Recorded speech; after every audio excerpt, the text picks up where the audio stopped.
This podcast is brought to you by the School of Advanced Study, University of London.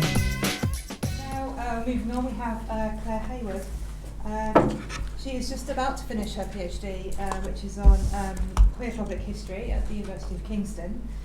She's interested in particular in grassroots community public histories, gender and sexuality.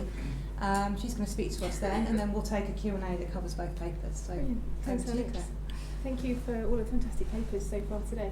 I'm going to talk about Homo monuments, memorials and monuments that in some way commemorate people from the past who might now identify as lesbian, gay, bisexual, transgender or queer.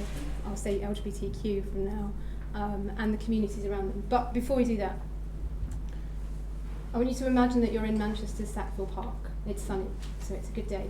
You're facing the Alan Turing Memorial. You follow instructions written nearby and your smartphone begins to ring. It says on the screen, incoming call, Alan Turing. The voice of Alan, with fictional words and voiced by Russell Tovey, speaks to you. Computer, you must make my meaning clear. Beneath this seeming mess, my spitting mouth, there lies some truth. My secret must be told as clearly as I crack the German plan. I'm a man, of sorts, though never much like the other boys. I was, when alive, a failure in human company. Women, close sometimes, never lovers. Even as compounds were injected, which would dull my longing for another man's touch and render my genitals an enemy, I held close this thought. A man will invent a machine one day to explain all this, and here you are at last, my voice, whispering to you, a computer. This is a monument that's part of the Talking Statues project that was based in Manchester and London, which presented this interpretation, almost a historical fiction version of Turing's voice, to bring to life and animate this memorial. And I wanted to start with this example because it highlights to me the functionality of monuments, how we use them, we repurpose them depending on which time, almost which digital part of the world we are in. We use monuments and we reuse them continuously. They are an interpretation of the past that continuously changes, evolves, and most importantly adapts to how we need them. The way we interact with monuments, from their initial conception and planning stages to their use in changing rituals of commemoration, speaks volumes about our interpretation of the past and the perceived reflection of our present. They transcend time, they represent the present because they are of their time, but they can also present a message to the future. They're not just physical representations of an event or a person, but they are places, to quote Pierre Nora, where memory crystallises and secretes itself. They are so-called sites of memory. Monuments are places where memory is represented, collected, and shared. Moreover, and as Jordan Over, among others, have argued, monuments and memorials represent a usable past. They serve a function, a purpose that we, as academics, publics, politicians, communities, everyone you could count as we, use for different meanings. So in this paper, I'm going to discuss 4 different examples. I'm going to start with individuals, then I'm going to move on to group commemorations. I want to consider the ways that monuments represent the past, they reflect on the present, and they can also speak to the future. So I'm going to start with Alan Turing, going back here. So this is the statue that I was asking you to stand in front of earlier. This is the Alan Turing Memorial in Sackville Park in Manchester. It's what Laura Doan has called a quintessential example of a site of memory. It uses collective remembrance to consolidate a contemporary queer community and to remember the past. It uses multiple symbols to inform the passerby or visitor of Turing's place in history and his place in popular consciousness today. It both commemorates and mythologises Turing and has become a site where people can meet together to remember him, remember his work, his legacy, his place in the history of same-sex love, his arrest for gross indecency, and his sad death. I'm just going to point out some of the symbols here. If you see where he's holding pink flowers in his arm, he's also holding an apple there, which is a symbol of his death. He supposedly committed suicide by eating a poisoned apple. It's one of the several things across the monument that speaks about Turing's death and in some way mythologises him and who remember him as today. It describes him, this plaque here. This is at his feet. There's 3 other plaques there as well that I'll talk about in a minute. This one describes him as father of computer science, mathematician, logician, wartime cult breaker, and victim of prejudice. These are descriptors that we speak about with Turing today, not necessarily what he would have thought of himself as or saw himself as during his lifetime. In the commemoration of Turing's life, the more recent view that he was a victim of prejudice highlights how we use monuments to tell our modern story, a moment frozen in the 21st century rather than a moment in Turing's life. The way that the Turing monument is used by visitors and passers-by highlights how monuments also blur lines between past, present and future.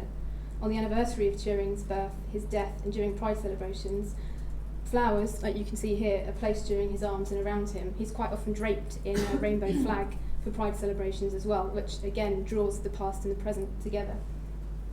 So the monument is a place where people can come together to collectively remember him, and also remember those who, like Turing, have and continue to face prejudice because of their sexuality. It is a site where people can leave public marks of respect and commemoration. But who are such commemorative rituals for? Are they for the past? Are they for Alan Turing? Are they for the present, for the person commemorating Turing today? Or are they for the future, to send a message, perhaps of social justice and who we are today? Monuments like this go through many phases of use and rituals, each of which say something about the present day and the past. Leaving flowers for, or perhaps at is a better word, Turing and his memorial is a symbol, like the plaque you can see here, of our view of him as a victim and as a martyr. This view of him as a victim and a martyr is also shown at another monument to him, the Alan Turing mosaic, which is in Milton Keynes. It was only unveiled 2 years ago. But this explicitly shows our view of Turing as a martyr, in the not so subtle use of a rainbow halo around him. But it says, I think, a lot more about who he is now rather than who he perhaps was as a person. But perhaps more significantly about how monuments can blur these two lines are the timelines that you can see either side of the mosaic. The one on the side closest to me lists Turing's lifetime. There are significant things that happen in his life, from his birth, his arrival at Bletchley Park and his arrest. On the other side of the mosaic, it lists significant events in his afterlife, including the declassification of Bletchley Park and his royal pardon in 2013. This monument of Turing, through its symbolic use of the halo and its representation of Turing's afterlife, is a clear example of the way that monuments use the past and the present together to commemorate, as well as to support contemporary views. Moving on to the next chap we're going to look at, another famous LGBTQ hero, Oscar Wilde. His memorial tomb has also seen a number of rituals and stages of life that tell us much about the way that monuments are used. The two images I've shown here reflect two quite recent stages in the monument's life. They also reflect a period in Wilde's afterlife where he has been remembered as an adored wit and a martyr. The tomb, if you look at this one, it's a little bit clearer. I'll explain why they're almost the same image in a minute. It was designed by Jacob Epstein, and it's in the shape of a sphinx. And ever since its even design, it's courted controversy. Neither picture shows this particularly well, but the main reason that it caused so much controversy when it was first unveiled is because the Sphinx had rather large genitals. They've been covered in plaster, they've been hidden by a plaque, they've been revealed, they've been chipped away, and finally in 2000 they were replaced by prosthetic genitals in a ceremony called Remembering Wilde. I wish I knew who had come up with that exactly. It's brilliant. But it shows in a brilliant way how ceremonies have long been a significant part of this monument, and it brings attention to how we use, reuse, we re-remember and reuse the past for our own purposes. Early rituals at the tomb can be seen as acts of pilgrimage to a queer martyr carried out by queer men during the 50s and early 60s. Going back to the large testicles of the Sphinx, Giles Robertson claimed that, to quote him, the pendulous testicles were more polished than the rest of the tomb, which he believed was because of the touching of them by queer admirers of Wilde. He added that this effect was in worship and reverence to those parts of Oscar Wilde for which they believe he was martyred. More recent rituals have not been any less controversial. As you can see in the two images here, the tomb has been covered with kisses and graffiti with letters and flowers left for Oscar on a regular basis. This ritual, or form of vandalism, depending on how you look at it, has grown organically to become a big part of this monument itself. It is as much about our modern adoration of Oscar the Wit, Oscar the Martyr, as it is about the man who once lived. Because of the damage that the ritual has created, a glass partition, which you can see on the furthest picture, has been set up around the tomb, which you can see it's hindered, but it hasn't completely stopped people going and writing on the glass partition, leaving lipstick marks. No one knows where the lipstick first came from, but someone did it and it started to get copied, and it's now become something that you do when you go and see Oscar. I'm not going to talk about whether or not that's vandalism or an embracing part, but that's something we can maybe talk about in the Q&A. But these are very personal acts of commemoration carried out by individuals, but they're also done so on a public stage. And this reveals the way that monuments that can transcend past and present together, the remembered and their mourners or admirers, depending on how you want to view them. The wild tomb and the way that visitors have interacted with it also suggests a desire to connect with the past on a personal and collective stage. Another one of Oscar, this one in London. This one is called A Conversation with Oscar Wilde, and I want to talk briefly about this one just because of the way that it's used and the problems that it raises. The picture on the far hand side is slightly better. You can see there's very little interpretation. On the bit facing you there, that's the only information you get about Oscar. And then as he's rising from the sarcophagus, opposite him is a line from Lady Windermere's fan. That's it that you get information about him. The reason it's so significant and so interesting as a form of public history and or public art, depending on how you want to look at it, is that it's not complete as a monument until a visitor interacts with it. It's called A Conversation with Oscar Wilde because a sculptor wants you to have a conversation with it. It wants you to sit on it. It wants you to enact with it somehow. Maggie Hambling, the sculptor, basically said that you have to sit down and have a chat with him for it to be a completed monument. So it's down to the passerby, to the public, to make it usable and used. Each interaction with this monument is a form of commemoration and a conversation between past and present. So although it's an example of the usability of monuments and it highlights their nature as potentially interactive, it also reveals a significant limitation. It raises issues around monuments as artwork and as public history that have little contextual information. There is no sign on the monument asking visitors to sit. There is minimal information about Oscar Wilde. It can only really be used, as Hambling intended, if the passerby has some form of existing knowledge of Wilde, his works, and his place in LGBTQ history. It's an example of the symbolic nature of monuments, with the way they're representative and open rather than explicit. As pieces of public art, as much as history, the intent of monuments, as Andrew Gorham Murray has argued, may not be clear without accompanying instruction, which raises the question of how public and how much of public history they are. Before I turn to two examples of group commemoration, I first need to address the most glaring problem from these examples I've given so far, while ensuring are recognisable names. They're famous figures, and they were well-educated, white, cisgender men. They've each been commemorated across several sites, not just in the UK, but internationally. Women, and women in the history of in queer history, rarely get this level of acknowledgement. This isn't exclusive to LGBTQ history, this is the case across public history and history in general. There are some examples of queer women being memorialised and having monuments, but they are few and far between. Thinking forward about what role public history has in our present and our future, not just for queer history, but for all public history, the lack of intersectionality and the marginalisation of people within community groups is one of the key issues that we have to address. There have been some attempts to be more inclusive in group commemorations of queer history. There are monuments that aim not to represent individuals such as Wilde and Turing, or even one event, but recognise and commemorate all those who have faced prejudice because of their sexuality or gender identity. So this one here. It's called the Memorial to Homosexuals Persecuted under Nazism, but I will just call it the Berlin Monument from now. It's directly addressed the inclusion of women in what it's done as a piece of art and in what it's done in its inscription and interpretation. In doing so, it's blurred boundaries between past and present, what is being commemorated and who is carrying out the commemoration. The monument, which you can see a close-up here, it's not the prettiest of monuments in the world, but this is a close-up of the video that plays on loop and has been playing on loop since it opened. When it opened in 2008, it initially showed a video on loop of two men kissing.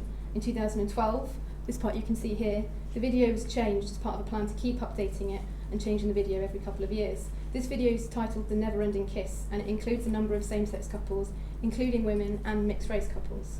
The organisers and filmmakers were criticised for including women, with some critics suggesting that it implied women suffered just as much as men because of their sexuality during the Holocaust. There is a panel next to the monument that does describe and addresses the historical context of men and women during this time, and explains that although same-sex acts between women were not banned in Germany, women who loved women still lived in fear and were under constant pressure to hide their sexuality. So the aim of this monument is not just to remember those who were persecuted under this specific regime, but also to create a lasting symbol of opposition to intolerance and homophobia. In doing so, it clearly shows how monuments do, and sometimes deliberately aim to, transcend boundaries between the past, a specific past event, and the present. So the role of this monument is to honour those in the past and act as a message of social justice today. Next up is the monument this paper sort of takes its title from. This is the Homo monument in Amsterdam, and it aims to blur boundaries of time and act as a message of social justice just as much as the Berlin Memorial. It does so even more directly than the Berlin Memorial, and it aims to specifically represent past, present and future. As you can see here, it consists of 3 pink triangles. So each one has a different meaning and a different purpose and represents a different time. So there's the one back left. This one is a podium. It's raised. It can be used as a platform for speeches, for protests. The one to the other side, it's completely flat, and it's got the lines from a poem that reads, "Such an endless desire for friendship." And these ones lead down to the canal, the steps. They are steps, and they're often used as a place to leave flowers. And each one of them represents the past, the present, and the future. The monument makes its aims very clear in a plaque right next to the steps. Reading this. It commemorates all women and men ever oppressed and persecuted because of their homosexuality. It supports the international lesbian and gay movement in their struggle against contempt, discrimination and oppression. It demonstrates that we are not alone. It calls for permanent vigilance. It then adds, past, present and future are represented in the 3 triangles in this square. In representing past, present and future, the Homo monument aims to be constantly in use, a usable space for queer communities and their loved ones. It is a self-declared living monument. It has different purposes for different days, and as such it's able to evolve and adapt. As a living monument, it's used for both official and unofficial events. On Remembrance Day of the Dead, it's used as a site to commemorate queer people who died during World War II, and a day of solemn remembrance. The following day, Liberation Day, and on Queen's Day, the Homo monument plays host to celebrations and parties. It is both a site for commemoration and for celebration. It can also be used for personal reflection. Flowers are often left in remembrance of a loved one and on an anniversary, particularly around World AIDS Day on the 1st of December. The design of the Homo monument as a site of personal and group remembrance aims to provide visitors with a sense that they are not alone. This site then not only represents same-sex love in LGBT communities and histories, but acts as a collective, usable and reusable site for communities today and in the future. It is a place where public history, public ceremony and public celebration can happen together. There remains no such place in the UK where the LGBTQ past is collectively remembered. It's worth pointing out that the Homo monument was unveiled with a significant amount of government funding in 1987, which was 1 year before Section 28 in the UK banned local authorities from publishing material that might promote homosexuality. Questions of why there is no such group commemoration of queer history in the UK could elicit their own paper and need a lot of thought and questions. But these examples that I've discussed here today show that monuments can act as some form of social justice, as a way to remember and as a way to celebrate. Monuments to individuals such as Turing and Wilde can play a part in this role, and to an extent they too transcend boundaries between the past and the present. There's nothing that specifically aims to represent and speak to queer pasts and presents like the Homo monument in the UK. Looking to the future then, what role can monuments play in public history? What role might an LGBTQ memorial play in the UK play? The way that each of these monuments I've discussed to you suggests that such a monument would play an important role in bringing people together and provide a space for reflection, not just on the past, but on who we are today. Considering this is the role of the monuments, I just want to raise one point for the future that might answer some of these questions. The recent debate about the gross indecency pardon. So Alan Turing was granted a royal pardon from gross indecency, and there have been petitions, public petitions, huge petitions to get 49,000 other men who were convicted under this law to have their criminal records wiped. I would suggest that rather than doing that, or perhaps as well as, it might be better lasting, a better way to connect with the past, present and future, to build a memorial, to remember, to use it as a place to remember rather than to forget, and to connect throughout. And if you see pictures of the way that the Homo monument is used on solemn days, but on days of celebration, it's a really important part of some community histories. So just thinking forward, the need to remember and not to forget is an important part of public history, no matter how traumatic it might be. Public history should consider the past, the present and the future, and monuments have a crucial role to play in this, in remembrance and in creating spaces and sites that evolve to our current and our future needs. Thank you.